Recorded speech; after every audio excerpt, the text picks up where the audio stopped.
Further hearing on the application of Officer W80 against Director General of the Independent Office for Police Conduct and others. Straight. My Lords, I'm reasonably confident I can complete my submissions within 45 minutes this morning. I dealt with Ashley just before the close yesterday. As I say, 2008 was an important year in the context of self-defence. Can we look at the Criminal Justice and Immigration Act 2008 at 1756?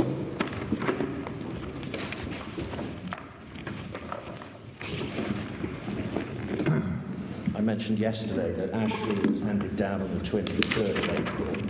On the 8th of May 2008, the Criminal Justice and Immigration Act 2008 came into force, and Section 76 was effectively a statutory. Sorry, we're just sorting out our. Oh, yes. So we don't muddle each other's papers up. Yes.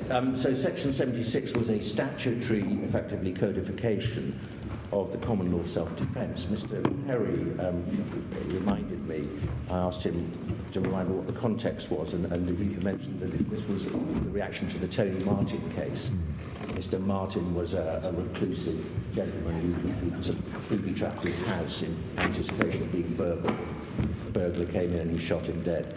And so that's the context. And you'll see later on in amended Section 5A on page 1757, was the householder context, so that a householder who defends him or herself is only to be regarded as using excessive force if it was grossly disproportionate. So anyway, the context is that background, a sense of enacting it. And the point is, if you look at Section 76.3 on 1757, it says the question whether the degree of force used by D was reasonable in the circumstances is to be decided by reference to the circumstances as D believed them to be. Subsections 4 to 8 also apply in connection with deciding that question. And 4 says D claims to have held a particular belief as regards the existence of any circumstances. The reasonableness or otherwise of that belief is relevant to the question whether D genuinely held it. But if it's determined D did genuinely hold it, D is entitled to rely on it for the purposes of subsection 3, whether or not it was mistaken, or if it was mistaken, the mistake was a reasonable one to have made. Now, the point of this is that, as Assistant Professor Martin makes clear in his article, here was a statutory template which set out the reasonableness test, and reasonable in the circumstances in the criminal law was to be decided on a subjective basis. And the point, therefore, is this. At the very time that the regulations were being considered, and then subsequently enacted later in the year, you had a template for the criminal test, and it was clearly not adopted in the regulations. It refers to necessary, proportionate, and reasonable in all the circumstances, not the circumstances as D believed them to be. And so we have then this sequence. We've got Ashley, we've got Section 76.3, and then we have the regulations in 2008, which we've looked at, which deletes the word knowingly. And that is as clear an indication in my submission of an intention to shift from a criminal law test to an objective test.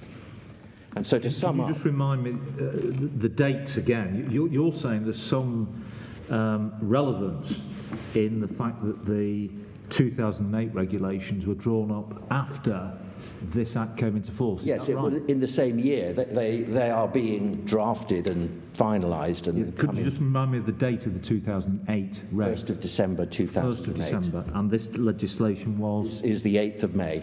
Thank you very much. And so, to sum up on this, my legislative history point, firstly, the 2008 regulations reflect and intended to reflect the Taylor Review. That review was recommending a shift from a quasi-criminal court-martial model. It was advancing a learning rather than punishment emphasis. It was seeking to move to a more normal employment environment. employment law environment. And in our submission, it would be inconsistent with that intention to retain or enact a criminal law test.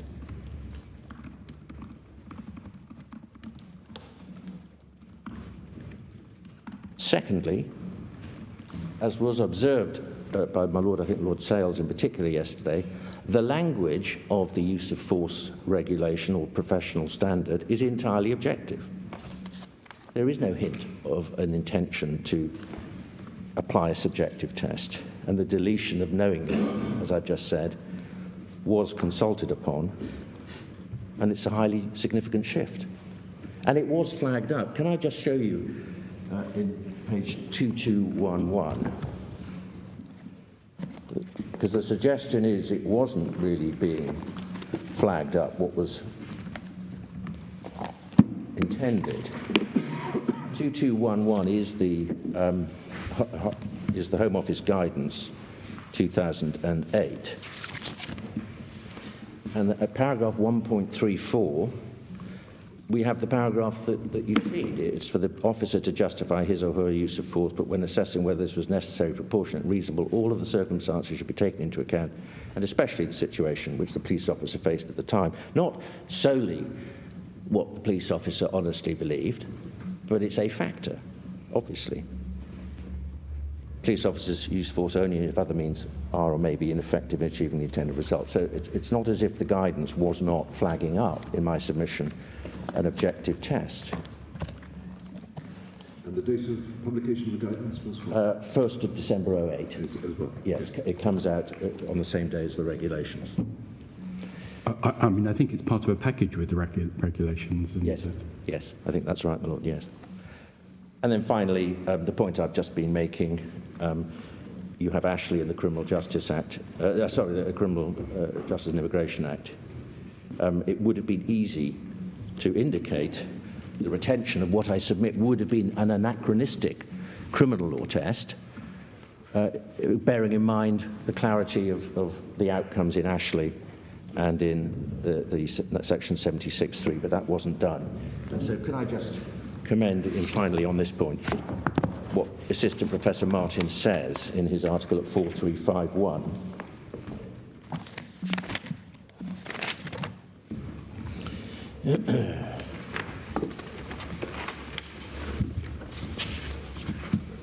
About 10 lines down from the top, he says correctly, ultimately, though, as a matter of law, the definition of misconduct is to be found in the standards of professional behaviour established in the conduct regulations.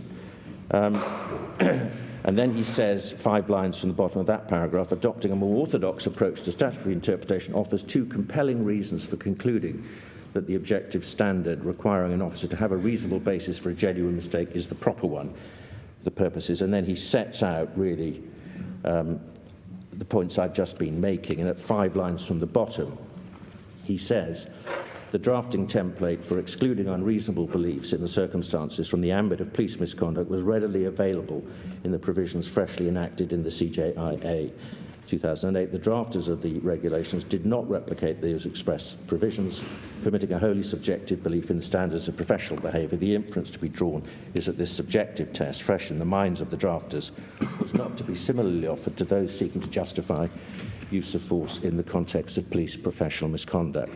He then goes on, I'm not going to read it, but just commend it to my lords. He then goes on to say the basis doesn't end there. You then look at the reenactment of the same standard in the 2012 regulations. That took place against the backdrop of Keane and what Lord Justice Hughes, as he then said, said in Keane about self-defence. And then reference to the fact that in the Strasbourg case of Bennett was judgment delivered in December 2010, which was a mistaken belief case. And 5 lines from the bottom of that, against the background of this litigation, the Home Office nonetheless opted once again to proceed with a use of force standard that did not allude to, let alone replicate, the subjective formulation of self-defence that had by this point been examined and clarified by both the domestic courts and Strasbourg, and then goes on in the last paragraph there to deal with the deletion of knowingly as a further indication of an objective test. So, my Lords, that's what I say about the legislative context.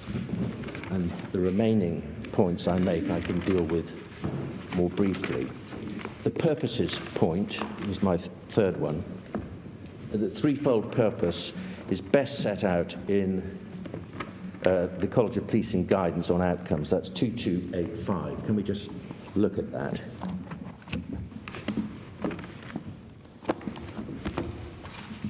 What is the status of this document? I know it's agreed that these are the purposes, but...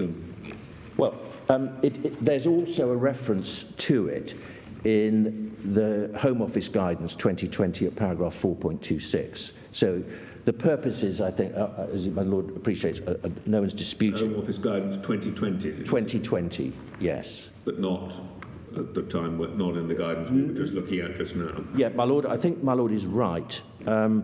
I think there is a reference in the 2014 regulations. Can we just look at 2227?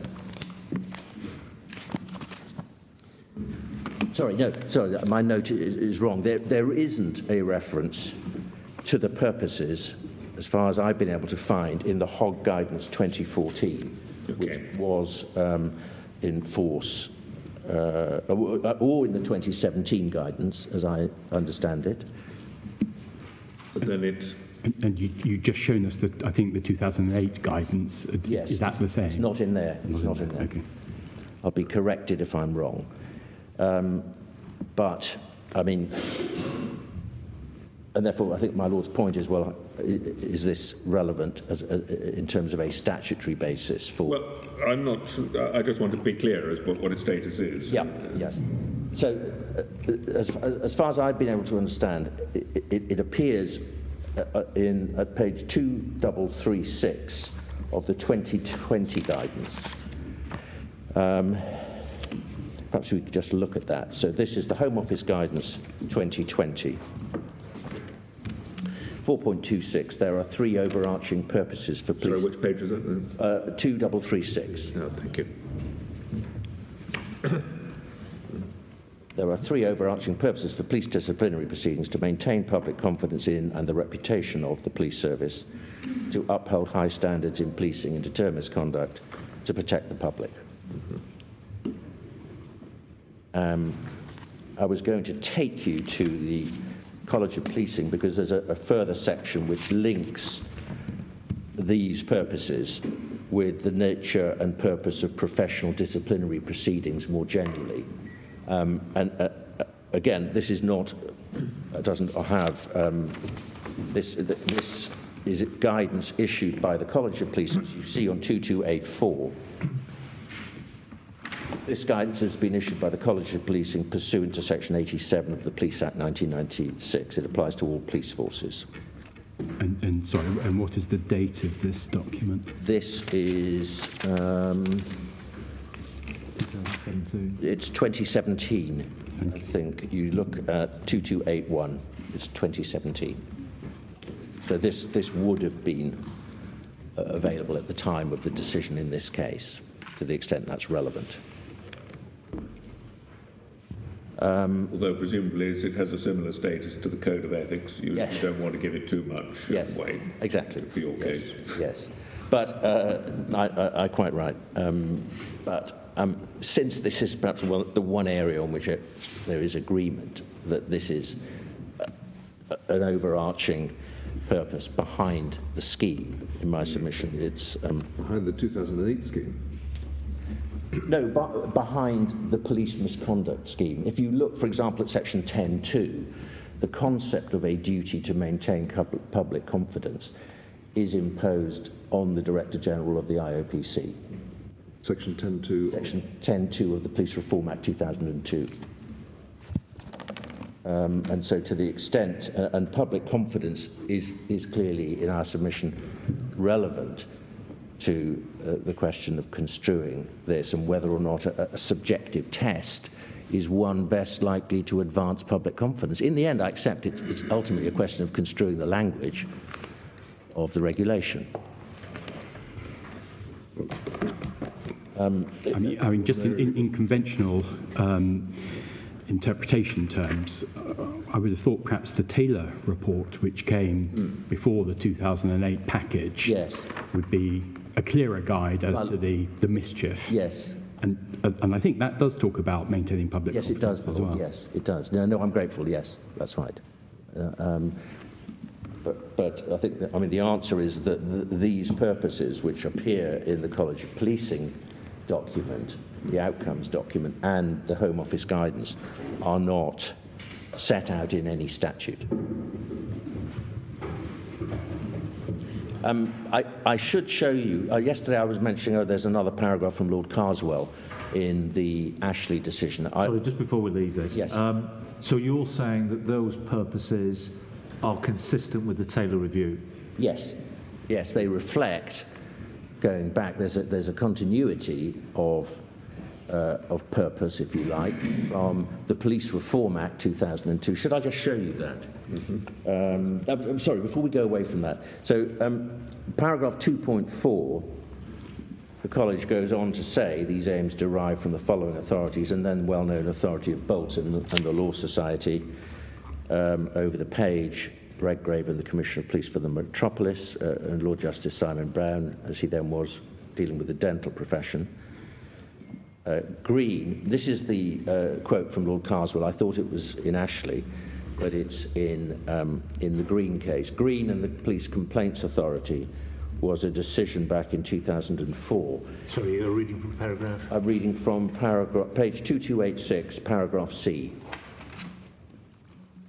There's my Lord C. Green and the Police Complaints Authority, Lord Carswell stated in relation to the police service, public confidence in the police is a factor of great importance in the maintenance of law and order in the manner which we regard as appropriate in our polity. If citizens feel that improper behaviour on the part of police officers is left unchecked and they're not held accountable for it in a suitable manner, that confidence will be eroded.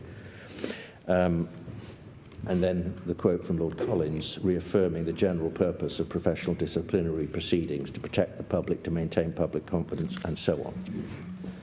And so even if it was not set out in statute, that those principles are engaged in any system of any disciplinary system, in my submission.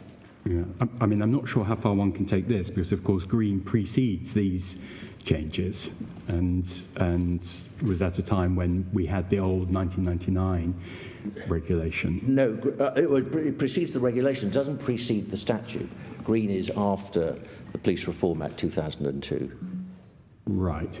But Well, it may be, in fact, actually, I think I'm wrong about that. I think it does relate, by the time it reached that level, it related to the previous statutory scheme. I mean, in a sense, one can say at quite a high level of generality, maintaining public confidence Yes. is important, but for a long time one had the 1999 regulation Yes. or something preceding it wut people saying, that's a big problem in maintaining public confidence. Well, Lord, I accept that.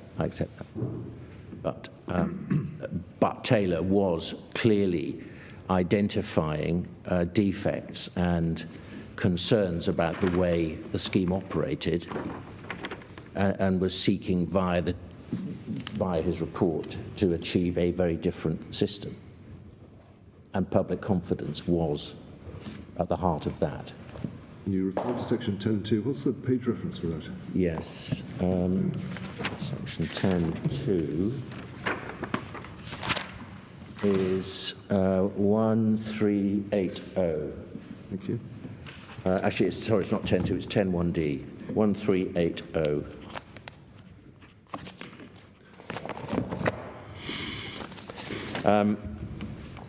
Yes, section 10 is headed the general functions of the Director General. The functions of the Director General shall be to secure the maintenance by him of various matters mentioned in subsection 2.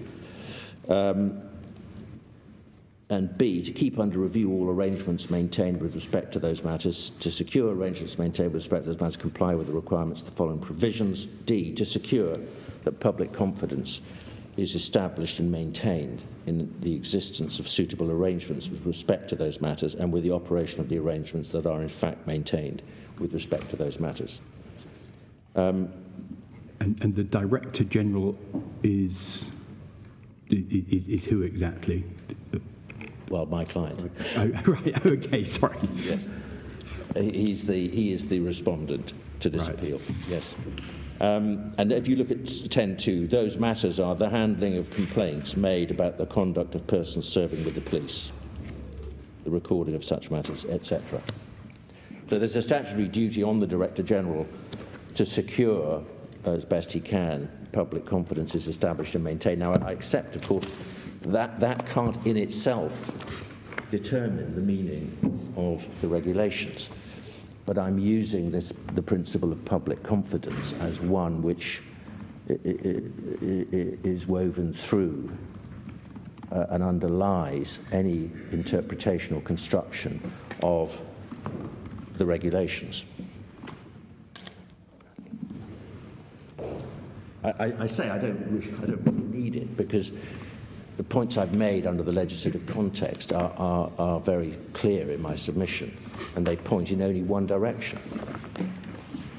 But it is a direction which, in my submission, is one that is likely to is much more likely to secure public confidence than one in which a police officer's use of force is only judged by a criminal law standard. And the references, I'm grateful to Ms. Butler, the references to the importance of public confidence in the Taylor Review in the supplementary bundle are, if I give you the page numbers, 63, 67, 70, 75, and 79.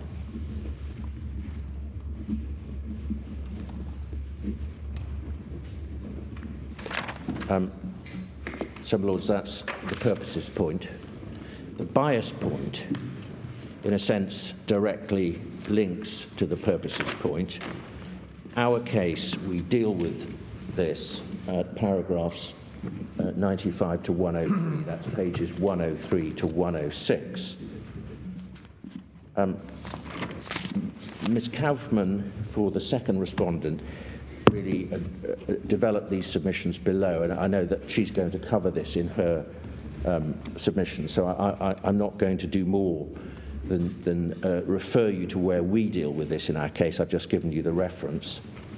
Inquest and Stopwatch deal with the same point in their written intervention at paragraphs 34 to 41, and that's at 4927 and following. In our case, just perhaps flag up at page 103, where we deal with the bias issue.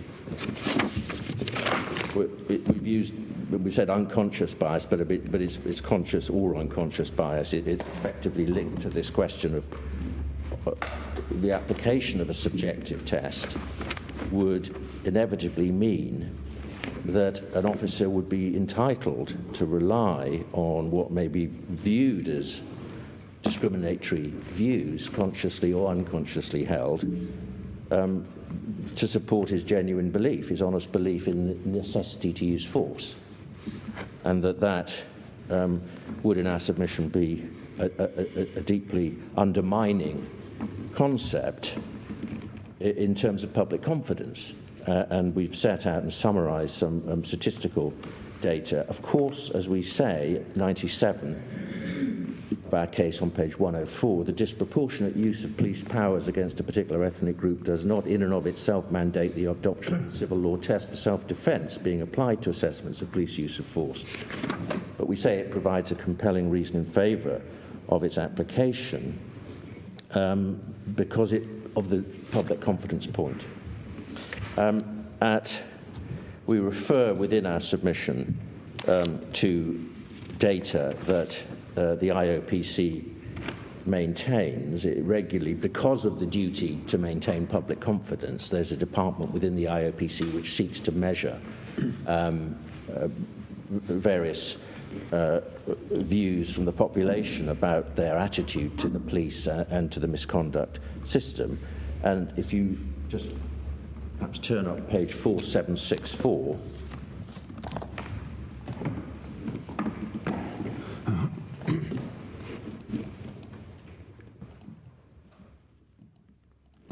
This is the data that's referred to. It begins at 4764. It's a tracker data on police use of force. And this is dated January 2023. I'm afraid there's no date within it, but I've checked with my instructing solicitors. It's January 2023. And I won't read it out, but it's just for your note. You'll see, perhaps look at 3.4. Respondents from black, Asian and minority ethnic backgrounds also were more likely to say that they or a close family member or friend had witnessed or experienced police use of force, 28% stating yes in response to this question. Specifically, 41% of black respondents said they or a close family member or friend had personally witnessed and or experienced police use of force. 9% of black respondents reported personal experience of use of force compared to 3% overall. Sorry, which paragraph was that? Paragraph 3.4 on page 3.4, 4765. Thank you. So that is,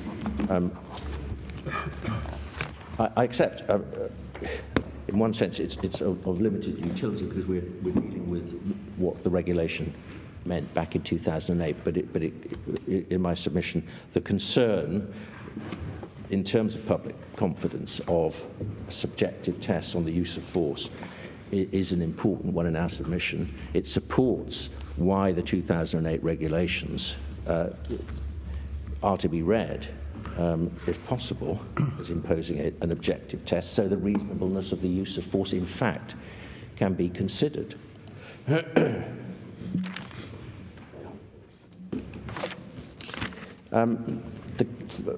next point is the guidance point. And in view of the concessions that Malone and Friends made yesterday, I can deal with this quite briefly. We deal with this in paragraphs 9 to 37 of our case at pages 73 to 84. If we go back to Professor Martin at page 4349 and just refer you to what he says about the code of conduct, the guidance, and so on. He's critical of the approach that was taken. Is it 4349? Thank you. My lord.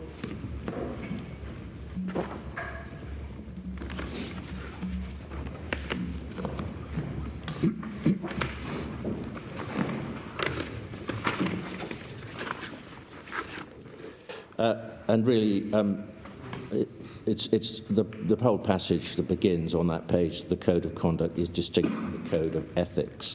Again, he's made the error. It's not a code of conduct. It's standards of professional behaviour. The code of conduct was the way it was described up until 2004. So when he says the code of conduct, what he means is the standards of professional behaviour from 2008 onwards.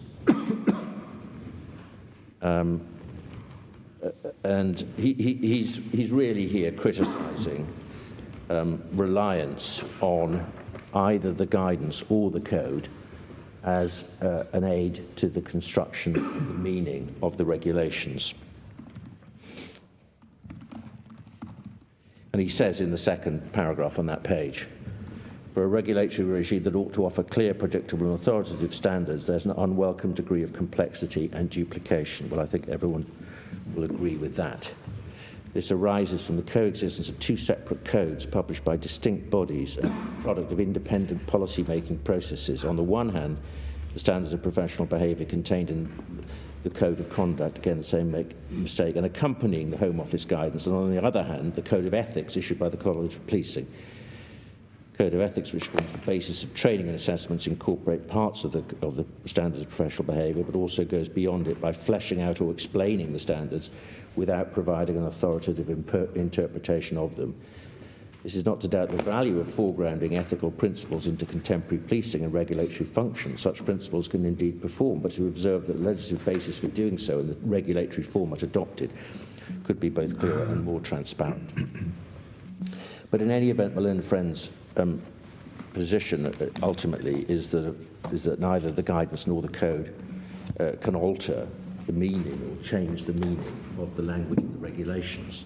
If you're thinking in terms of the code of ethics, what the professor says, that it was misleading to say that it was a guide to the behaviour of all officers, because it's not. Yes. And 4.4 of that guide is a subjective test. Well, I don't... Potentially. Let's assume for one moment it is. Yeah. Mr. Berry's point is that's one of the circumstances that has to be taken into account. Yes. I have difficulty myself in seeing how it's taken into account if you have two limbs to the self-defence test. Yes. The first limb would be whether there's an honest belief and whether there's reasonable grounds for having it. Yes. And I can't see how, at present I can't see how a code of ethics impacts on the first limb. No. It might impact on the second limb insofar as perhaps training or officers might be trained in a particular way to use a particular level of force in a particular set of circumstances. Yes. But I can't at present see how it impacts on the first limb. Well, my Lord, I don't really seek to contradict what you've said. Yes. On the face of its plain reading, that would tend to be the case. My real point, however, is that a document issued 6 years after the enactment of regulations, and as it happens, as the College of Policing have made clear in their own written intervention, with no intention to say anything about the standard, is of really no help at all in this case. And if the code that's being redrafted, we're now going to expect 2 more codes coming out, according to the current review done by the College of Policing. We're going to have a code of conduct and a code of ethics, but it's not going to deal with the use of force at all. And it may well be that the experience of this litigation has deterred the college from entering this field. The date of the Code of Ethics again? 2014. 2014, thank you. But my submission is really, this is of no assistance at all. I'm sorry? Wasn't the code 2012? No, the Code of Ethics was 2014. And the guidance is? Well, the guidance is 2008, 2012, 2014, 2017 and 2020. And when can police officers expect a single code of ethics? Well, that they can actually or a completely revamped legislative scheme. Everything starts from scratch. You'd never start from here. I mean, it might be said, I realise your primary submission is that this is no relevance. Yes. Effectively. It could be said to capture a partial truth, could it not? If one was, I mean, in most cases, this will be accurate. You'll have to account for any use of force and it'll be based on your honestly held belief. In the vast majority of cases, that is non-problematic. Yeah. It's only going to be in those cases where we've got a difference between the honest belief and the reasonable belief that it's going to, in a sense, potentially push one way rather than the other. But these are, I would have thought, in most cases, that's pretty accurate. Well, as it happens, again... Even on your submission as to the civil test? Yes, I can see what my Lord is driving at there. As it happens, one reading of it is simply, it could be said to be a statement of the obvious, that you've got to tell the truth. You've got to give your version of events. You have got to account for your use of force yourself. You're not. It's so obvious it doesn't need stating. Yes, I think that would go a bit. I mean, well, that seemed to be what the Court of Appeal was driving at, as I understood it. Yeah, there's sometimes I think you would read that it's intended to tell you something that guidance. There is a certain amount of motherhood and apple pie in a lot of the way the standards are described. However, it could be said that obviously a police officer's got to be honest, but that is there's an integrity standard. Police officer began a sentence with to tell you the truth. Yeah. I mean, it may be that we will just have to face up to a possible inconsistency between paragraph 4.4 and the standard, but you say we're interpreting the standard. Yeah, you're interpreting the standard, yes. And in my submission, to suggest that the code of ethics enacted some 6 years, or published some 6 years later, it is an aid to the 2008 regulations, is an impossible submission to sustain. Well, it hasn't been made. No. I don't think it has in the end, no. The Article 2 point 5. At paragraph 47 of our case on page E88, electronic bundle 88, we cite two cases. Can we just look at those? 3399.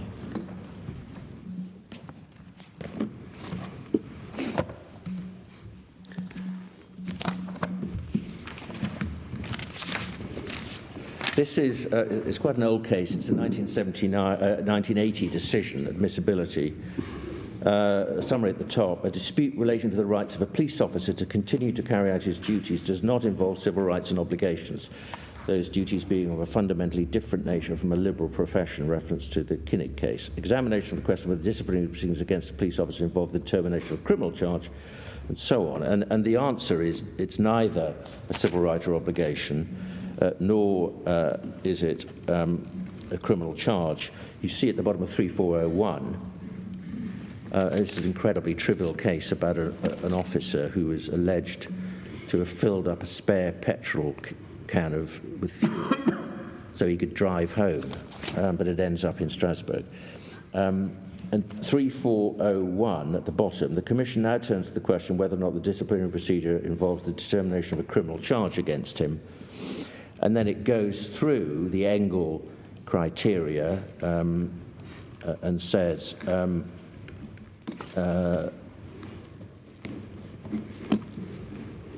perhaps I don't need to read this. It's really the concluding factor over the page at 3403. Taking into account the various elements mentioned above, the Commission concludes it cannot be said that the procedure by which the applicant was forced to resign from his employment as a police officer involved the determination of a criminal charge against him within the meaning of Article 6 of the Convention, as far as the guarantees did not apply to this procedure. I mean, I think that all this is common ground, isn't it? Mr. Perry told us. Yes, right, perhaps it's, I think for some reason I thought there was something perhaps more significant. Yes, it is. My learned friends accepted it. And the other case is Lee in the UK at 3486. And so the point here is that at one stage the National Police Chiefs Council, for your reference, it's at page 4772, make the point on the basis that they say it helps to say it's a criminal law test. The criminal law test is consistent with Article 2. In other words, the domestic law criminal test of self-defense is consistent with Article 2. But we say that's nothing to the point. The question is whether the application of a civil law test for misconduct is incompatible with the Convention. And it isn't. Obviously it isn't. It obviously isn't. I mean, Article 6 isn't even engaged. Sixth point, practicability. And I can just make a number of short points. Firstly, there is no evidence that the civil test is a problem. By the civil test, I mean Ashley 2. And as I said yesterday, that is the test for which we have always contended, and that remains our submission. And as I said yesterday, our submission is, even without saying it, in effect, that is what the Court of Appeal applied. Secondly, there is no evidence that the Court of Appeal judgment has caused any problem, and it's now some 2.5 years since the Court of Appeal judgment. Can we just look at page 4903?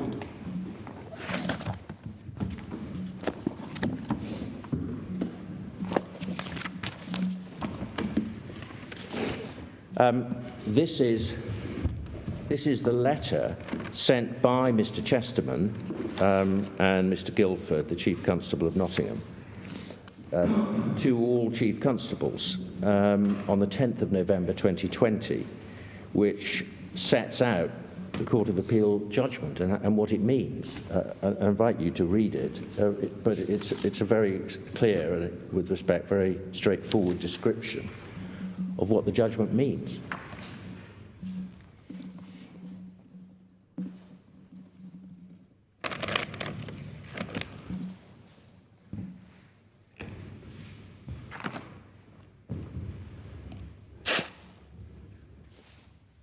Well, if paragraph 5 is exactly what the Court of Appeal meant, Yes. say that Yes. was a clear, Yes. if it was. Yes.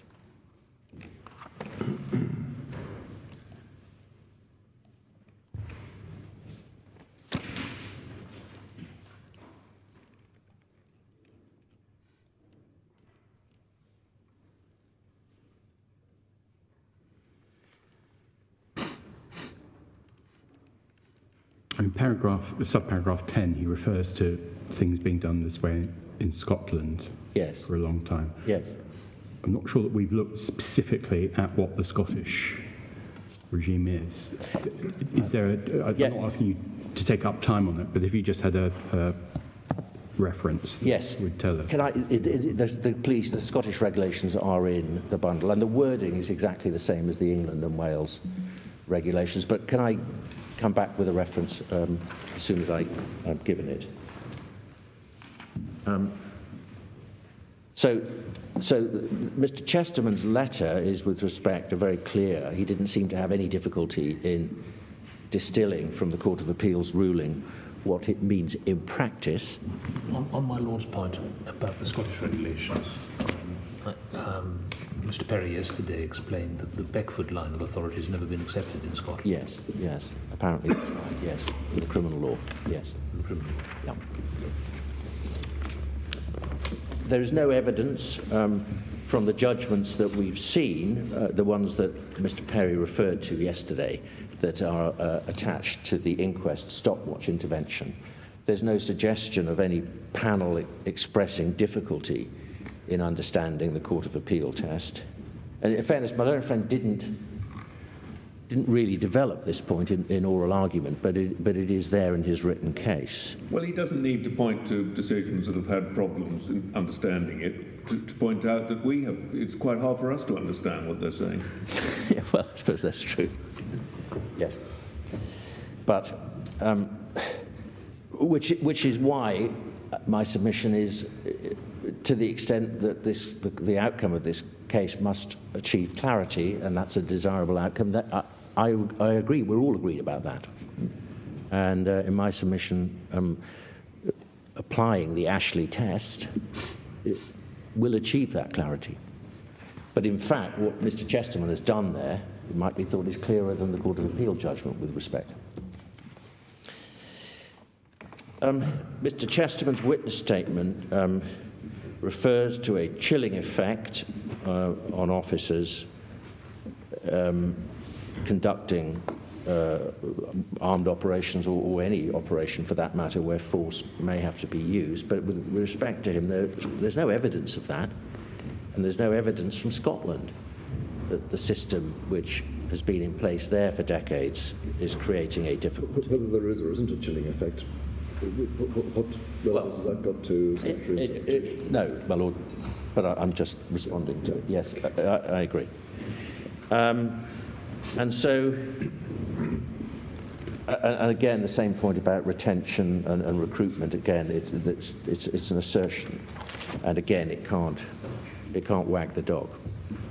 Can I just finish on? Yes, on Northern Ireland and Scotland, we address this in paragraph 68 to 75 of our case. That's at pages 94 to 97. Can I just go back to 2540, which is the Northern Ireland Code? I'm sorry, what's the page number? 2540. Thank you very much, Lee.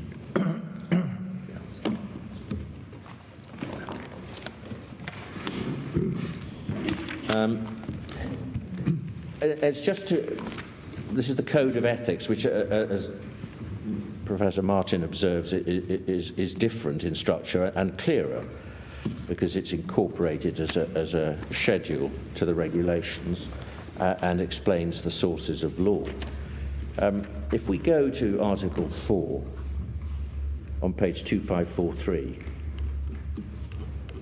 read up till 4.4, the the article addresses the use of force in all contexts, and it does so in terms which on the face of it are objective.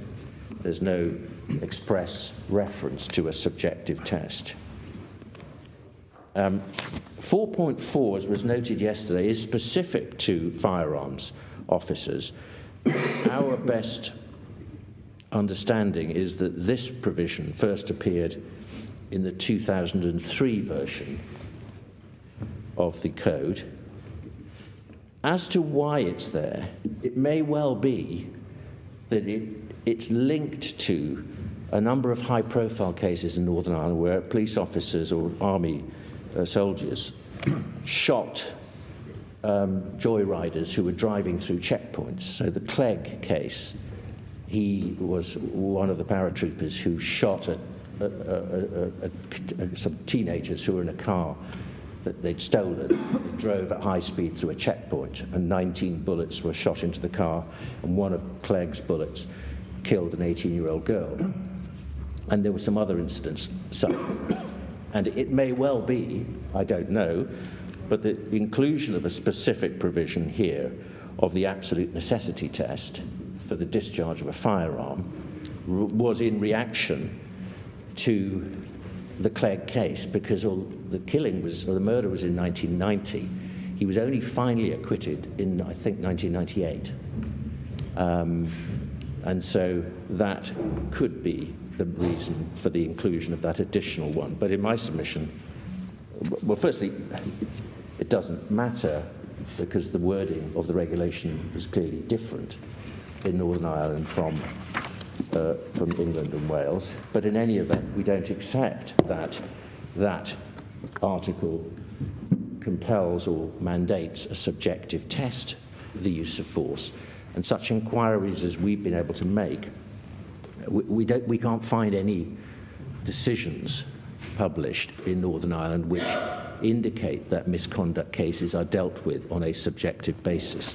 But in any event, the appeal to symmetry within the Union as a whole will fail because of Scotland. And so, and the wording of the regulation in Scotland is, as I say, the same as in England and Wales. And Miss Butler has given me the references. The Scottish regulations and the definition of misconduct is at 2532 of the bundle.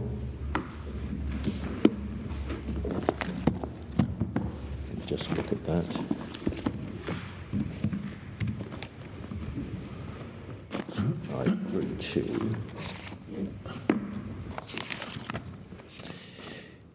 Oh yes, so these are the Police Service of Scotland Conduct Regulations 2014. That begins at 2531. Where is the use of force dealt with? Where's that? Probably on 2534, is it? Is that right? Yes, sorry. Thank you, my lord. 2534. Constables use force only as necessary, proportionate, reasonable in all circumstances. So it's the same wording as in England. And the Scottish guidance is at 3552. Sorry, the reference again? 3552. Paragraph 3.5 on that page.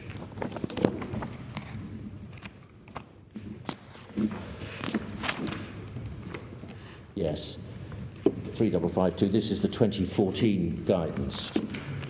It begins at 3543, Police Service of Scotland Conduct Regulations 2014 guidance, and then use of force is set out in 3.5. And so the date of this of this is 2014. 2534 is 2534 is the 2014 regulations. And what were the regulations in force at the time of the 2008 regulations in? I don't know the answer to that, my lord. And did they use exactly the same wording in? Can we try and establish that and come back with an answer? Because if they did, the wording was lifted directly from the Scottish. Yes, that's interesting. That's a possibility, my lord. Yes, thank you. It would be odd if the regulations had a different meaning for the same words in different jurisdictions. Yeah. Yes. And it would also be odd if in Scotland the test for police standards was, as it were, more favourable to the police officer than the criminal law test. Yes, I agree, with respect. Lords, slightly longer than I intended, but unless I can assist further, those are our submissions. Thank you, Mr. Rowe. I'm grateful. Ms. Catherine. My Lords, I intend to address you on three matters. First, distilling where the appellant and the third respondent arrived at yesterday in relation to the Code of Ethics. I'm going to make some submissions on the status of that code and the task of construing the regulations in light of that concession. I'm going to make a couple of observations with respect to how or matters that are relevant to the construction of the code that we haven't yet touched upon. Then I'm going to say something particular, also in respect to the construction of the code, about the implications for public confidence and the protection of the public in relation to policing ethnic minorities if the interpretation for which the appellant contends is adopted. And then I'm very briefly going to address the court on Article 2. So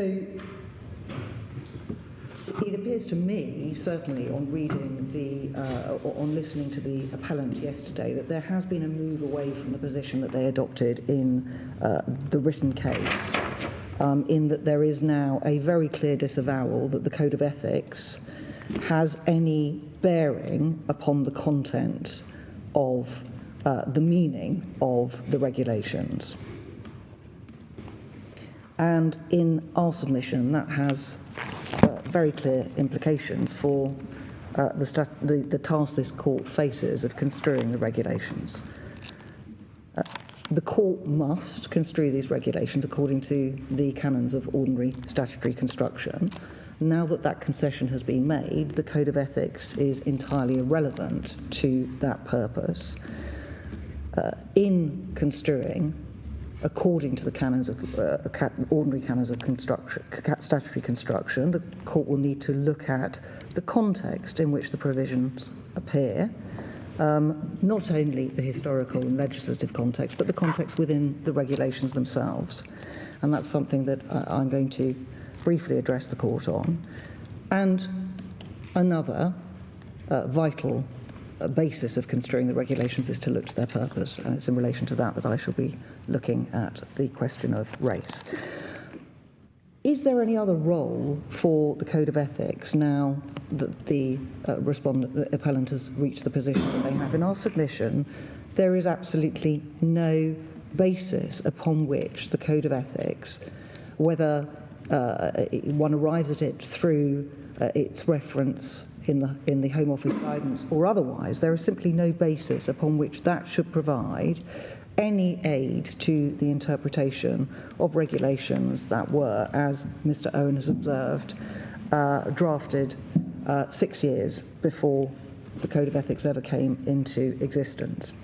But should this court consider that paragraph 4.4 does, for some reason, have some role to play, then I would just very briefly like to endorse the point or the view reached by the Court of Appeal as to what paragraph 4.4 is really doing.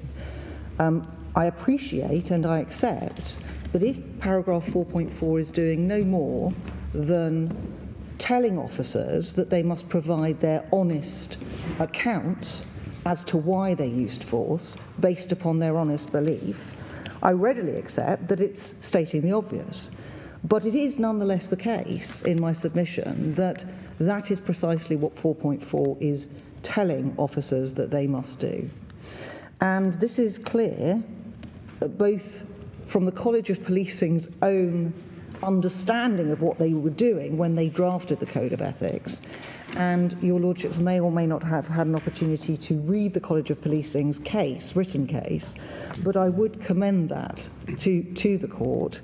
And in particular, at page 4913 of the bundle, paragraphs 24 to 34, where they address the meaning of paragraph 4.4, what they were intending to achieve. Is it admissible? Well, I mean, surely it's to be understood by its objective meaning. Well, it is. That is a matter ultimately for the court, but what they understood it to be to mean and what their purpose with is certainly something the court can take into account. Ultimately, it's for the court as to what it does mean, but. Well, we're getting further and further away, since it's not relevant in the first place in interpreting it. We're now relying on evidence of what they wanted it to mean, rather than how it would reasonably be understood by people to whom it was addressed, which is even less relevant. So we're miles Well, away it's only on the basis. issue is. It's only on the basis that the court accepts that it's irrelevant. If the court accepts it's irrelevant, happily I will move away. If there is an issue as to whether it's relevant, then its meaning becomes important. Well, I think the highest it was put by Mr. Beer yesterday afternoon was that it represents a continuum of meaning reflecting the earlier position. Yes, but that rests upon the basis that 4.4 lays down a subjective test. That is the premise. Yes. So that's the highest he puts. That's the highest he puts it. So he doesn't accept it's entirely irrelevant. He doesn't. No. But one more point, if I to the point that I have difficulty in seeing why the intention, the subjective intention of the College of Policing should be relevant in any way. Well, if we move away from the College of Policing, may I just take your lordships to one other document, which gives you some idea of why 4.4 might have been framed as it was in order to require officers to provide their honest account. And it is in the AP. We looked at it yesterday. It's page 2373 of the bundle. And we are dealing, so this is the armed policing authorised professional practice, and this addresses providing accounts, and there are just three parts. Can you just remind us of the date of this again? This is, I'll give you the date in a moment. It's 2020. 2020. Thank you.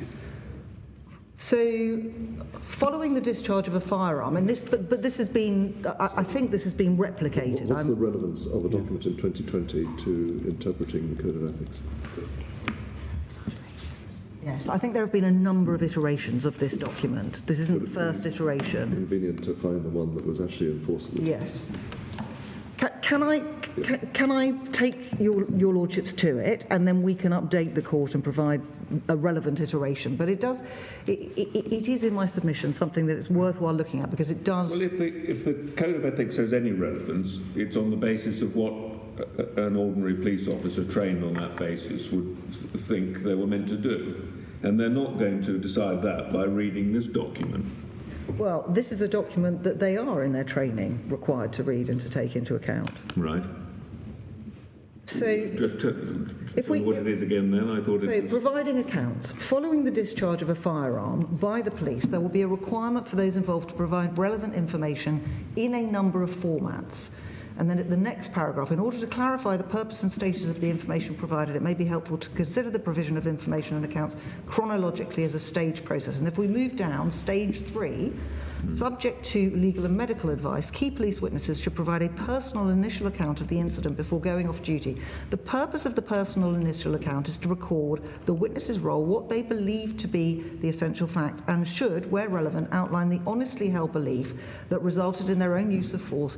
Detailed accounts will be made later.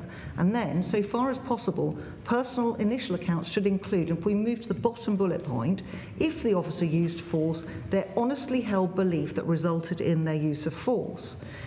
Each officer's personal written account should be signed and dated. And then if we move to the next page, there's another heading, personal initial accounts. If the court just reads those first 3 lines,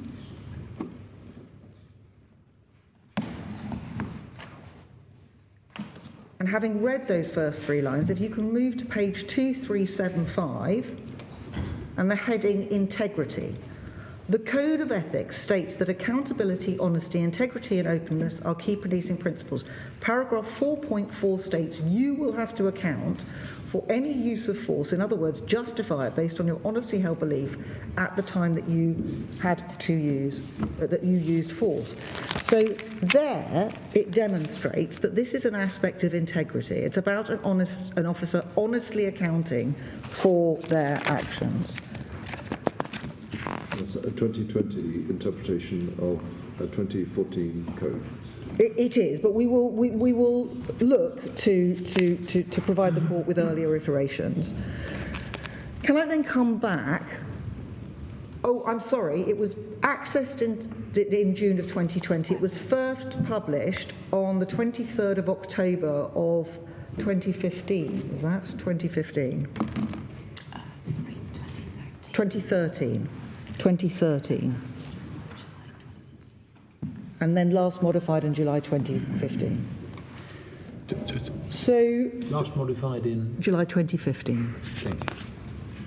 So are you telling us, sorry, that the text that you've been relying on was published Can in we 2013? come back to the court on that and be absolutely clear about that?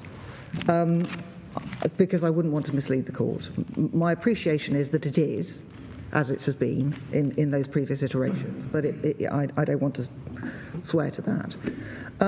Can I then come back to, having dealt with the Code of Ethics, come back to the job of construction and looking at context? And Mr. Owen has taken you through the legislative and the historic context. If we can just briefly look at the context within the regulations themselves. The regulations are at 1761 and the relevant pages are at 1780, where we find the standards. And there are 10 standards. If I can just ask the court to go through all the standards very quickly to see how they are all framed. Where do they start? 1781. Sorry. 178. I'm sorry. Yes, 1780.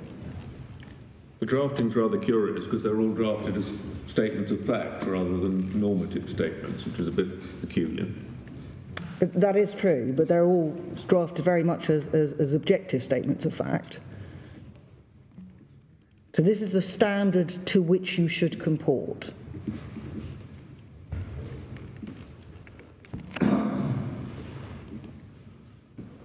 And each one of those standards are framed, albeit as statements of fact, very much in objective terms. They set out an objective statement of the expected behaviour of an officer in relation to each aspect of their conduct that is addressed in those standards. And there aren't any exceptions. There aren't any that are framed in subjective terms.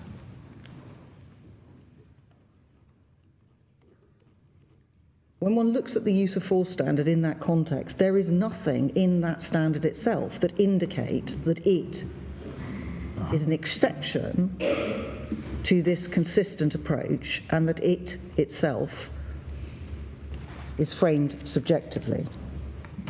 So in our submission, the starting point in construing the regulations and this particular use of force standard is that it is framed in objective terms, and therefore, in order for it nonetheless to be subjective, it is necessary to imply words. So the court is being asked to engage in an exercise of implication into the statutory words. And the question then becomes, is there a proper basis for making that implication? Is it appropriate and proper to do so in order to achieve some proper aspect of interpretation? And the most significant of which here, in my submission, is to give effect to the purpose of the regulations themselves. And in construing the use of force standard, we do submit that it is important to take into account that it is a standard that applies to the application of all and any use of force. It is not just concerned with the very rare cases, the exceptional cases, where force is used that proves to be fatal, or the rare cases where the police are engaged in a very fast-moving and highly stressful situation. And that is, again, an important part of the contextual environment. I mean, I wonder whether it really is strictly a question of implying words. So one looks at the relevant standard, page 1783.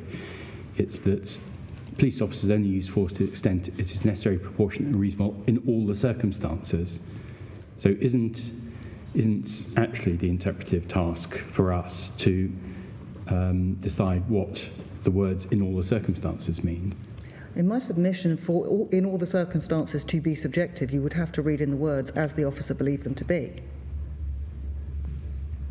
All right, okay. That's what has to be implied at the end, and that's certainly been the contention of the appellants all the way through. And if you read those words in, then you achieve a subjective standard. But if you don't, one is just flailing as to achieve that subjective meaning. So the question then is one of appropriateness, whether it's proper. We have included a reference to Benyon for your Lordship's note at page 54 of the supplementary bundle. I don't think I need to take your Lordships to that. So turning then to the question of whether or not it is proper to imply those words in order to give effect to the purpose of the regulations, I would like to address your Lordships very briefly upon the application of this regulation, if its meaning is subjective, in the context of the actions of an officer who uses force on the basis of his racist beliefs. Just before, sorry, I missed what you were using Benyon for. Is that for the implication Yes, of words? for implication. For implication, yes. And for your Lordship's pen, just more precisely, it's the bottom of page 56 to the top of page 58. Those are the passages on which I rely. So, take an officer, a racist officer, who holds genuine but entirely false and unreasonable racist beliefs about young black men, about their intentions and about the threat they pose, and who then acts on those false beliefs. So one could take the situation of a young black man in a hoodie, walking home at night. He's just making his way home from orchestra practice, and a police officer stops and questions him. And the police officer then applies force by restraining the man and wrestling him to the ground. And he does so on the basis that he genuinely believes that by answering the officer back when questioned, he has shown by his demeanour that he is a threat to that officer. And he arrests the man for threatening behaviour and then applies handcuffs to him. Now, if the use of force standard is subjective, it means that the officer, in acting as he did, on the beliefs he genuinely held, has conducted himself acceptably and in accordance with the standard laid down by Parliament. Because it's through the standards, not through the disciplinary process, but through the standards, that the state represents what conduct on the part of the police is acceptable and what conduct is unacceptable. And in relation specifically to the use of force, this standard represents when it is acceptable for the state to deploy its monopoly on the use of force, one of the most coercive of all police powers. And in our submission, it is impossible for a standard which represents that racist-based use of force is acceptable to command public confidence, to uphold high standards, or to protect the public. Quite the contrary, for very, very obvious reasons. It is the antithesis. Now, the appellant attempts to answer this objection with the no doubt correct observation that the more unreasonable the belief the more unlikely it is to be found to be honestly held at a subsequent disciplinary tribunal. In other words, if they're founded on racist prejudice and therefore so far from the objective situation that existed, they're unlikely to have been found to be honestly held. But that isn't an answer. The focus is on what is represented by the standards, not on whether or not a police officer is likely having those beliefs to be convicted in disciplinary proceedings or have those disciplinary proceedings upheld against him. Can I just deal quickly with a couple of other of the points made by the appellant in response to this point that we made, and we did make this point in the court below. Firstly, they focus on subconscious bias. Now, this is not addressing subconscious bias. This is addressing conscious racist beliefs, not subconscious beliefs, which may well be a more complicated situation.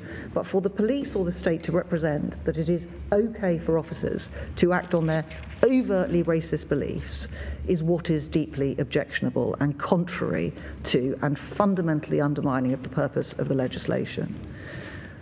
Secondly, the appellant has argued that if our case has merit, if this argument has merit, it would apply with equal force to the criminal test, but there has not been any disturbing acquittal rates in respect of racist offenders who choose to rely on genuinely held but objectively unreasonable racist beliefs.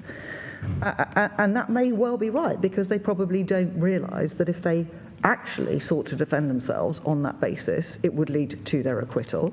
But in any event, I just repeat, it's about the standard, not about what happens to individuals who are charged in the disciplinary context. The appellant relies on Northern Ireland as indicating a situation where there don't appear to have been any problems. Well, like the IOPC, we don't accept that the criminal standard applies in Northern Ireland. But if it does, then we submit our concerns do apply there too, for the very reasons I've just given. Their fourth point is that, well, this isn't a concern. It doesn't matter if it is acceptable in respect of the use of force standard to act on the basis of your racist beliefs, because there are other standards, as we've seen, other standards that are objectively framed that will be breached by that very conduct. And our submission in relation to that is that that actually further undermines the appellant's case, does not enhance the appellant's case. They identify two standards that are potentially breached. We identify in our case an additional two: honesty and integrity, authority, respect, and courtesy. And the very fact that these other standards are potentially engaged by the racist use of force demonstrates the difficulty that the appellant faces in arguing for the subjective test. It creates an inherent contradiction in the way that the standards operate, and it is strange indeed, we submit, that the very standard which is most directly concerned with the conduct in question treats that conduct as acceptable, whereas other standards, which are indirectly concerned with the action, treat it as not acceptable. So those are our submissions on racist beliefs. Can I finally turn then to Article 2, and can I make it clear at the outset that the two cases I'm going to take the court to are not ones in which we submit the court has at any stage held that an objective test in police disciplinary proceedings is compliant with Article 2. Rather, the cases that I'm going to take the court to are ones that concern the system's duty under Article 2 in relation to the use of force. And our submission is that it is the system's duty that is the relevant duty so far as police disciplinary proceedings are concerned, not the negative obligation and the De Silva cases, and that an objective test is entirely consistent with the system's duty. So the two cases are... And is your submission that a subjective test is inconsistent with it? Our submission would be inconsistent with it for the reasons that we're going to come to when we look at it and what's required. Page 4779 is the Makaritsis case. 4779. 4779.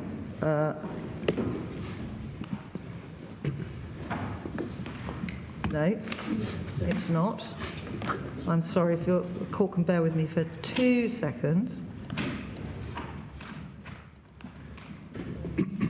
It is 4768A. 4768A. Yes. And the relevant paragraphs are at 4768CC. It's paragraph 57. Paragraphs 57 through to 59 address the positive obligation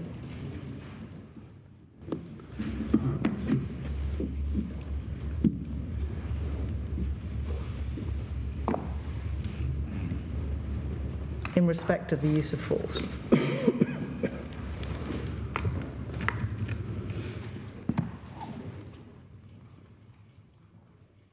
So paragraphs, sorry? It's 57 through to 59.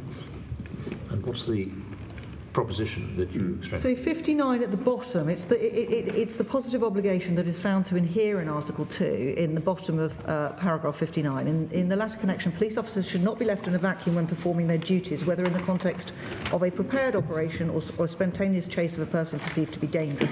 A legal and administrative framework should define the limited circumstances in which law enforcement officials may use force and firearms in light of the international standards which have been developed. And then in the next case, this is developed somewhat. So the Georgiev case is at 4768WW. Well, sorry, just before we move away from this, I mean, that just seems to say you should have a training regime, not pitch police officers into difficult situations without giving them some sort of structure in which and training within which they're to work. I accept that. So if we can move. That doesn't seem to say that it would be incompatible with Article 2 and that implied positive obligation under Article 2 to have a subjective test in relation to self-defence. No. So if we can move on to the next case, that was just identifying that there is a systems duty and a protective obligation in relation to the use of force by police officers. If we then move to the next authority, which is the Georgiev case, 4768JJJ at paragraph 51, the court reiterates that Sorry, you're going to have to bear with us. I'm so It's sorry. not that easy to find the ones with No, if you put in JJJ, it'll come up. 4768JJJ, paragraph 51. It does. Everybody there? Yes. So there, 51. Furthermore, the court reiterates that states are expected to set high professional standards within their law Sorry, you're enforcement. reading paragraph 51. 51, thank you. High professional standards within their law enforcement systems and ensure that persons serving in these systems meet the requisite criteria.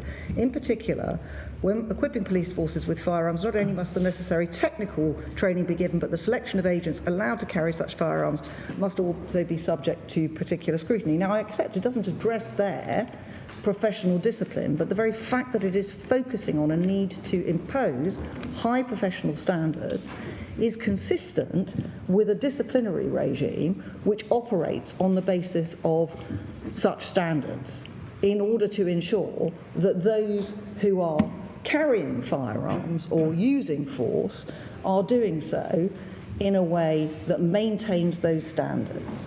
So I don't submit that it necessarily follows, but what I do submit is that this is the relevant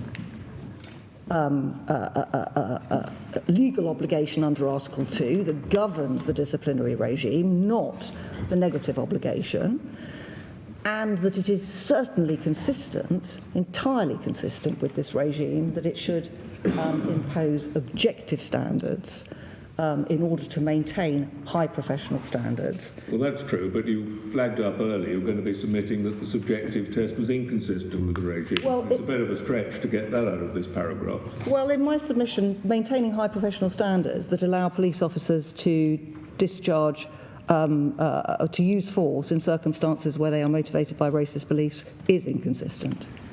So I do maintain that proposition.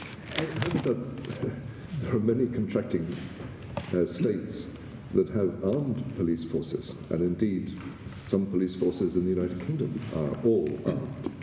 And so I was just wondering whether the use of language, because there are lots of police officers who carry firearms, and so I'm not entirely certain that it has a particular standard.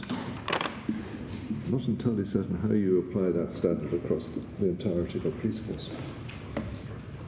Well, the standard that I contend applies across the entirety of a police force is an objective standard. So here we are dealing with the most serious and dangerous use of force, firearms, and my submission is that the requirement to maintain high professional standards, even in respect of those officers, plays right across the police force. You're certainly not going to have less high standards where there are less dangerous situations that you're dealing with. No difficulty at all with the first part of it. When equipping police force with firearms, there must be technical training. But I have difficulty about seeing how you can select police officers if you have to arm every single one of them. And so I just have some difficulty about the application of that test. My Lord, I don't think I can take this any further. Yeah. I mean, just one final point on it. As I understand it from the other passages we have shown, the Strasbourg Court itself, when looking at the substantive obligations under Article 2, applies essentially for itself a subjective standard. It just seems might be said to be a little bit odd that they were laying down, which you seem to be suggesting by this paragraph, that member states have to have a objective standard which is applied. I don't need to go that far. No, that I follow, but we're trying to understand the submission that you're making. The original purpose of making this submission is simply to say you have been sidetracked by the appellant in relation to Article 2. There is nothing in relation to the Article 2 negative obligation that should affect the way in which these regulations are construed. Insofar as Article 2 has any bearing on these regulations at all, it is an aspect of the way in which the state discharges this obligation to have in place systems and so forth. That's as far as I need to go. And we don't rely on it positively. We don't make a positive case that Article 2 requires there to be an objective test. Our case is the appellant is wrong to have taken you where the appellant took you in relation to Article 2. This is where you need to look. Unless I can assist the court any further, those are... Yeah, I do have one question, Ms. Kaufman. Going back to the wording of the regulation that we're concerned with, it was on 1783, or it's probably in various places. Your point about the reading in words, I mean, it might be said that the objective, the civil test of self-defence could be said to require just as much, if not even more, reading in of words, in that you have to take it as in all the circumstances as they're honestly believed to be, provided that belief is reasonable. And the natural reading would be an even more objective reading, if you like. So but am I correct that you're not contending for the most objective of all, as it were, readings, that it's that it is look at the circumstances and look at what's and whether the use of force was reasonable in the actual circumstances, disregarding the officer's belief? Well, in my submission, you can read this consistently with the objective standard, in that, in all the circumstances, requires you to look at, by way of one of the circumstances, those circumstances that the officer honestly believed to exist, Another of the circumstances is the circumstances that objectively existed. And then you have to evaluate the reasonableness of the force used by the officer on the basis of his honest belief and also the reasonableness of his honest belief. Well, that's rather convoluted. But I'd wondered whether one could read it as meaning police officers only use force to the extent that it's necessary, proportionate and reasonable in all the circumstances to use such force as they've used, which encompasses then the decision to use it and the degree of force which they've used. Both have to be reasonable. Well, that would make it absolutely clear, but in my submission, even without those words, that is exactly how it can be read. That the reasonable condition applies both to the belief as to the need to use force and the force that was actually used. Well, and that's what we want to get to, but on your way of looking at it, it's rather like the Court of Appeal. Then the honest belief and the reasonableness, it's all in the mix of the circumstances, and that gives you no criterion for deciding how much weight to give to any of those. Well, in my submission, it's not all in the circumstances, because what is the objective standard is one of those circumstances, and you assess the reasonableness of the belief by reference to the objective circumstances that obtained, and you would assess the reasonableness of the use of force by reference to the objective circumstances that obtained. So the objective circumstances are a bedrock, and then reasonableness is a function or becomes a factor in assessing the officer's conduct by reference to his own beliefs. But the objective standard is the basis from which you make that assessment. But in any event, even if one needs to read words in, then the submissions that I have made and that Mr. Owen have made are all ones that compel a reading in of an objective standard rather than a subjective standard. And to be quite clear, you're not arguing for anything beyond that? No. No. For meaning 3 in Ashley? No, we're not arguing for meaning 3. Thank you. Thank you, Ms. Copeland. Keep going. One of the forms to Perry replies. Can I just come back on Scotland to answer the questions? Ms. Butler has very helpfully done some research. This document isn't in the bundle.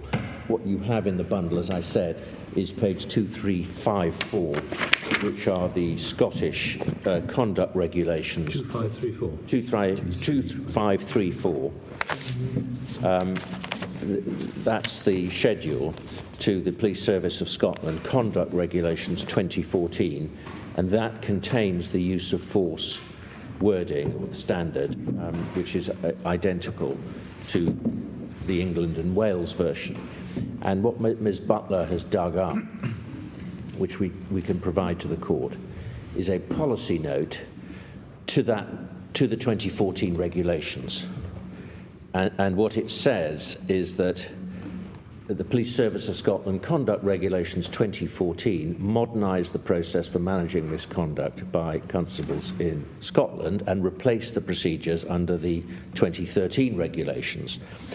The 2013 regulations, again, you don't have them, but we can provide them, contain no reference to use of force in terms of standards. What it simply does is set out conduct constituting misconduct in Schedule 1. So it sounds as though Scotland actually has followed. Yes, Scotland's followed England in sort of repackaging the standards. Yes. So I mean, it might be said that rather undermines the use of the Scottish materials to interpret the English materials, because we're concerned with a standard that was introduced in England in 2008, and the relevant standard is 2012. No, I accept. Okay. I accept that. From this research, it's now clear that Scotland followed England and Wales, and of course Scotland, as a matter of criminal law, in any event, as we've established, always had a reasonableness requirement for a mistaken belief. But we can supply you with both the 2013 schedule as well as this policy note. It looks like the 2014 from this policy note it refers to more modern employment practice, taking into account ACAS principles. So, So that's the flavour of the Taylor report yes. now being brought into applied Scotland. in Scotland, yes. So, Lord, that's all I wanted to say. It's very. Thank you very much, my Lord. Lord, may I just, on the Scotland position, it collapses back into what is all the circumstances in the relevant context, the relevant common law context in Scotland being the common law position there, which never reflected the subjective honest belief test. And it does appear as though the wording in the regulation in Scotland has been borrowed from the English provisions against that background, and therefore, for the reasons observed by my Lord Sales, we would respectfully submit that the Scottish regulations provide no assistance on the construction issue. On the question of Article 2 and training, may I just, for the court's note, remind the court as to what the Grand Chamber said in the De Silva case, because they looked at the position of training in that case, England and Wales, even though it was, of course, a case against the United Kingdom. But at paragraph 221, at page 2174 of the court's bundles, the submission that was being placed before the court, which the court considered when it adopted the subjective test, was that there was a rigorous approach to the use of firearms. And this is the government submission? This is the government submission, my Lord, and this is what informs the content of the negative obligation under Article 2. So that's in relation to... what did the court say about that? They don't...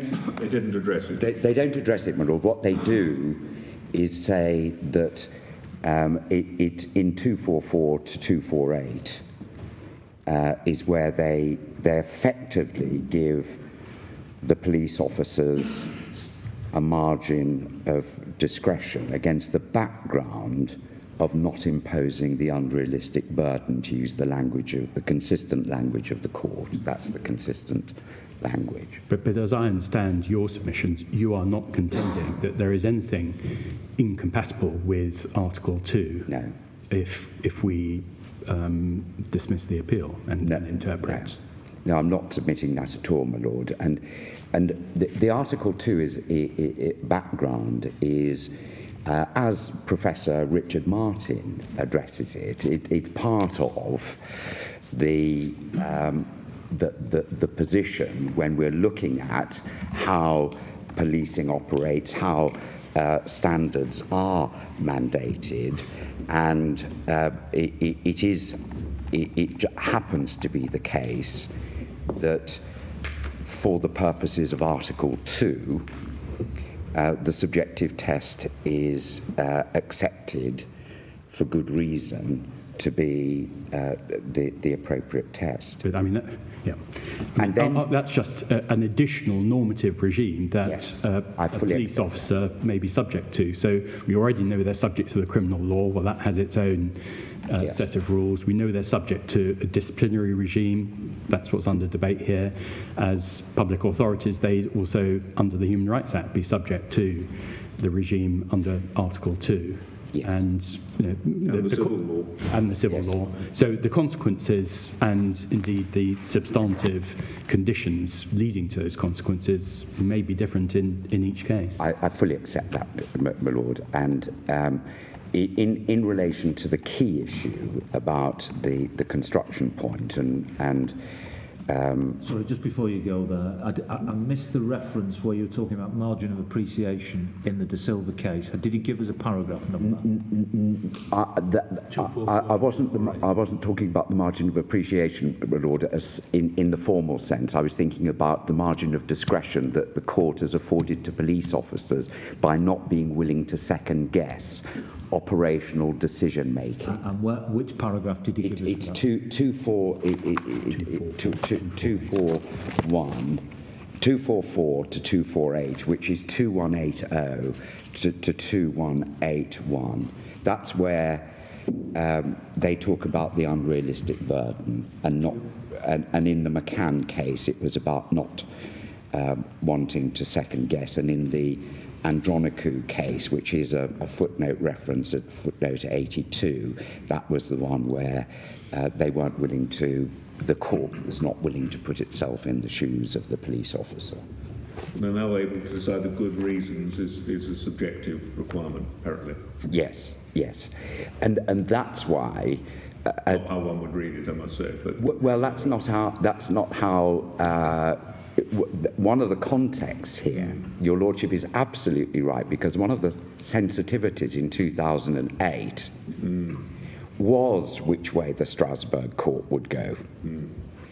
And one of the contextual matters is, Your Lordships know from the chronology that there had been these cases like Bennett that had been going through the Strasbourg system. There'd been Bobbins, which was an earlier case. It's better to say, though, when you're changing the rule, rather than pretend it really means a subjective test of the law. Well, my Lord, one of the things, because that brings me on to one of the points that is at the heart of the debate about what is this exercise in construction really to do with.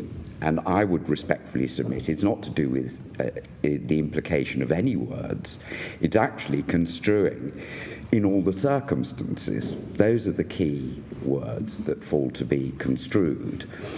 And those words fall to be construed against a background which is the context in which they are to be determined. Now, our case is the drafting of this hasn't said it's the subjective test, but it hasn't said it's the objective test. So we have to do our best on the materials that we have. And on the materials that we have, we know that for many years there was a subjective test. And then the Respondents case, and this is the issue between us, this is the core issue between us. The Respondents case is that there was a fundamental legislative change in 2008 from a subjective to an objective test driven by the Taylor Review. That's the top and bottom of the case. It boils down to that. Now, if that is right, our submission by way of response is it is a curious aspect of the case that change, if it was so fundamental, was unexplained, went unnoticed, and was unacknowledged until 2014, when the first respondent, for the first occasion in the course since its establishment, concluded that on balance, although there were contesting arguments either way, fell in favour of a civil test. Now, that is why in all the training materials and all those materials that we have, and in Mr. Chesterman's letter, I'm not relying upon it as an aid to construction at all, but it is a striking aspect of Mr. Chesterton's letter written after the Court of Appeal judgment, where he talks about this is I can't remember the exact words, but it's along the lines of a fundamental change. Because people, and I do rely on the training point, because of course I represent a particular individual, and I say in all the circumstances is broad enough to capture and include the training materials so far as the particular officer in this case is concerned. And I fully accept my Lord Stephen's point that it's difficult to see how that could inform a subjective belief at the time, but it is relevant, I would submit, to how you respond. The quantum of your response would be relevant to your training. If you've got two limbs for self-defence, yes, how does training impact on the first limb? I accept it, my lord, so far as the first limb is concerned, but when you're coming to the quantum of response, how you respond to it is... You might have been trained to use more force, well, a particular level of force in a particular set of circumstances. Yes. Take this case, for example, or take the train... But that's still objective. Yes. But take... So it can't be when you say all the circumstances, and if there is a two-limb test, all the circumstances can't, that particular circumstance can't impact on the first limb. Yes, on the first limb. Yeah. But just to make more concrete, my lord, yes, a training point. When you look at the public inquiry report in this case, and what the appellant had to say, one of the things that firearms officers, specialist firearms officers, are trained to do is there's a sort of training mantra: action beats or reaction beats action. I hope I've got it the right way round, or whatever it is. It's the other way round. I'd be hopeless. I'd be utterly hopeless, which is just as well. But anyway, there are all these mantras. There's another mantra, speed of reaction as well. Well, that's it, my lord. And the thing is, your training is going to inform you, and your response is going to be informed. Yeah. So we do say that.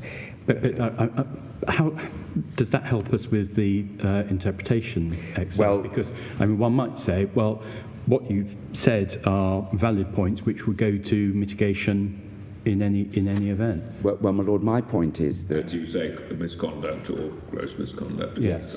Exactly. My lord, my point is the final paragraph of the Court of Appeal decision. Right. If you leave the final paragraph of the Court of Appeal decision intact, I would respectfully submit that is potentially conducive to injustice, because the Court of Appeal effectively said breach of the standard, misconduct or gross misconduct. And I'm suggesting that there's an anterior step, which is what impact might the training have had before you get through the breach, and also how do you take that into account on gross misconduct. So, your submission is that if it is the objective test, that we should make it clear Yes. that it applies to the second limb and also applies to the misconduct or gross misconduct division. Respectfully, yes. Sorry, I didn't catch the... Yes. So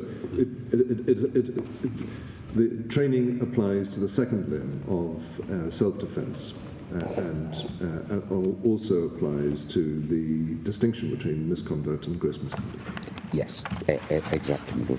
I don't want to take up a lot of time on this, but where do we get an expression of that distinction between misconduct and gross misconduct? It's in Regulation 3, my lord, which is in the regulations itself, where it defines the terms. Okay. And misconduct is a breach of the standard, and gross misconduct is a breach of the standard that would lead to, which justify dismissal.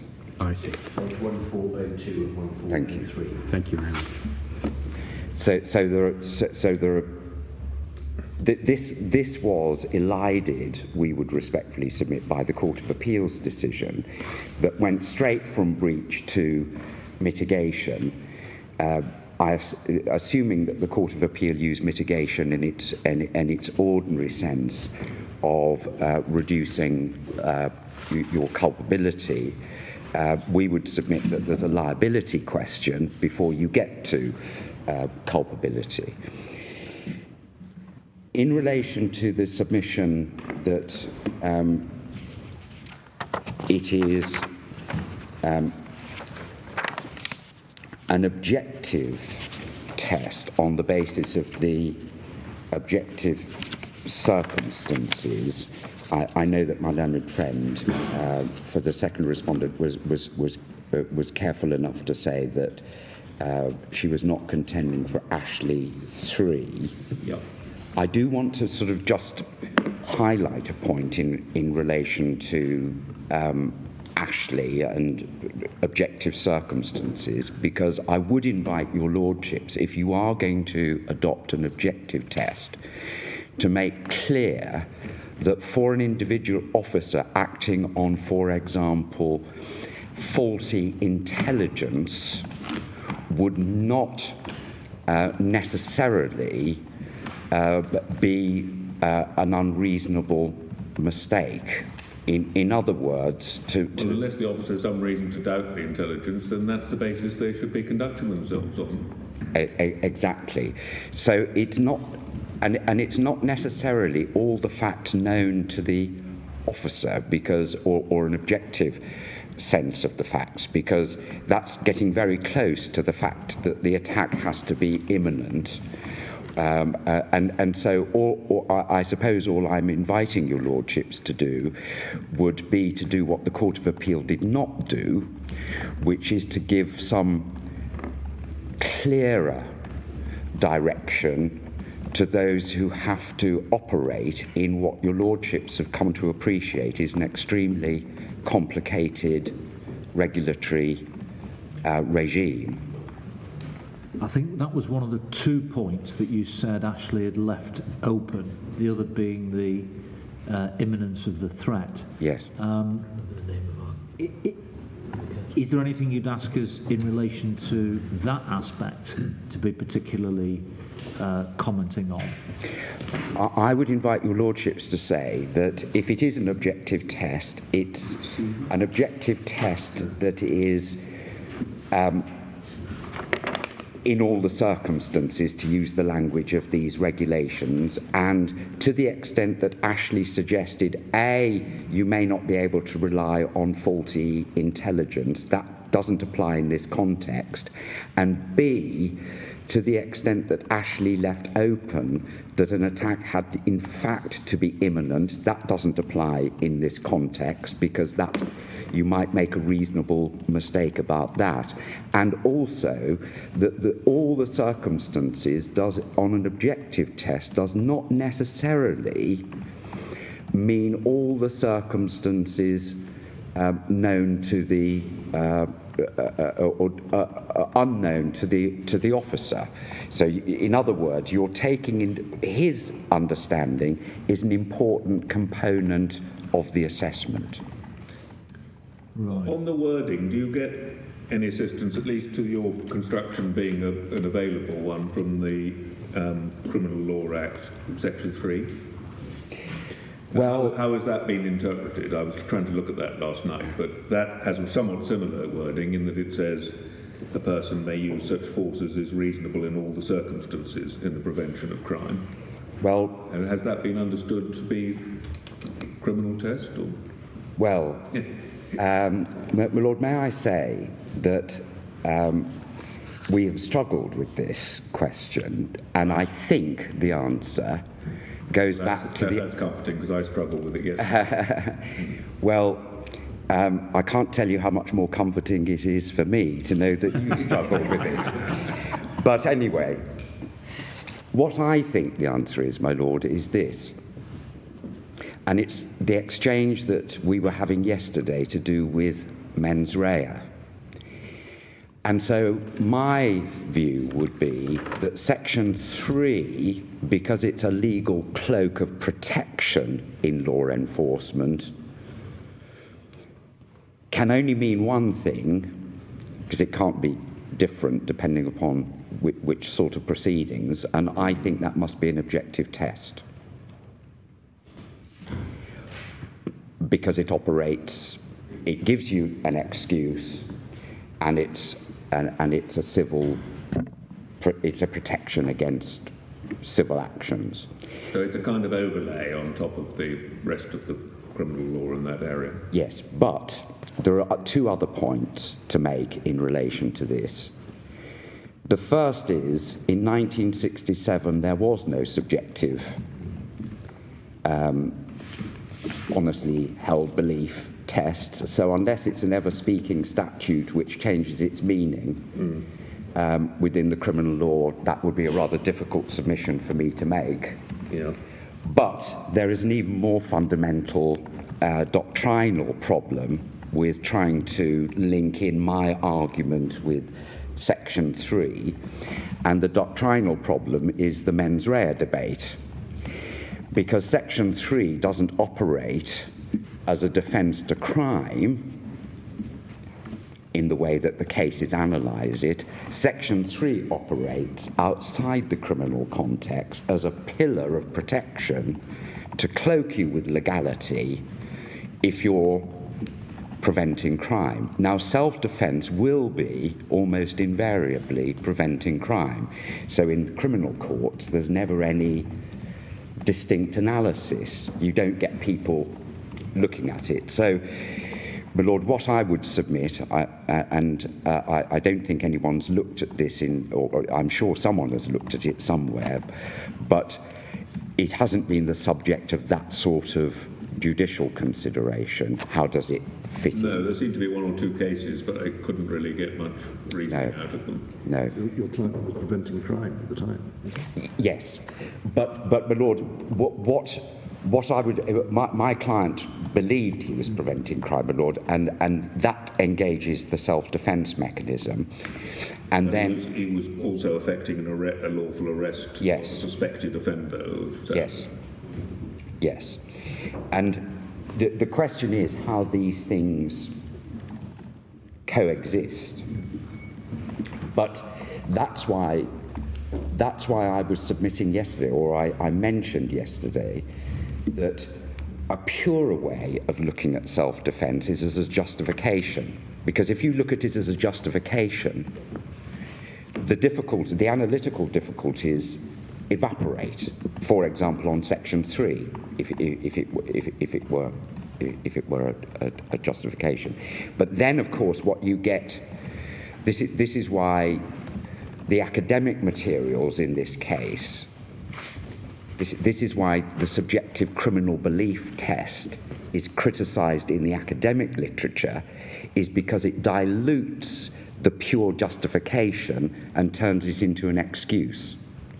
The difference being a justification, you're right to do what you did, an excuse, what you did was wrong, but we're not going to do anything about it. And that's the John Gardner.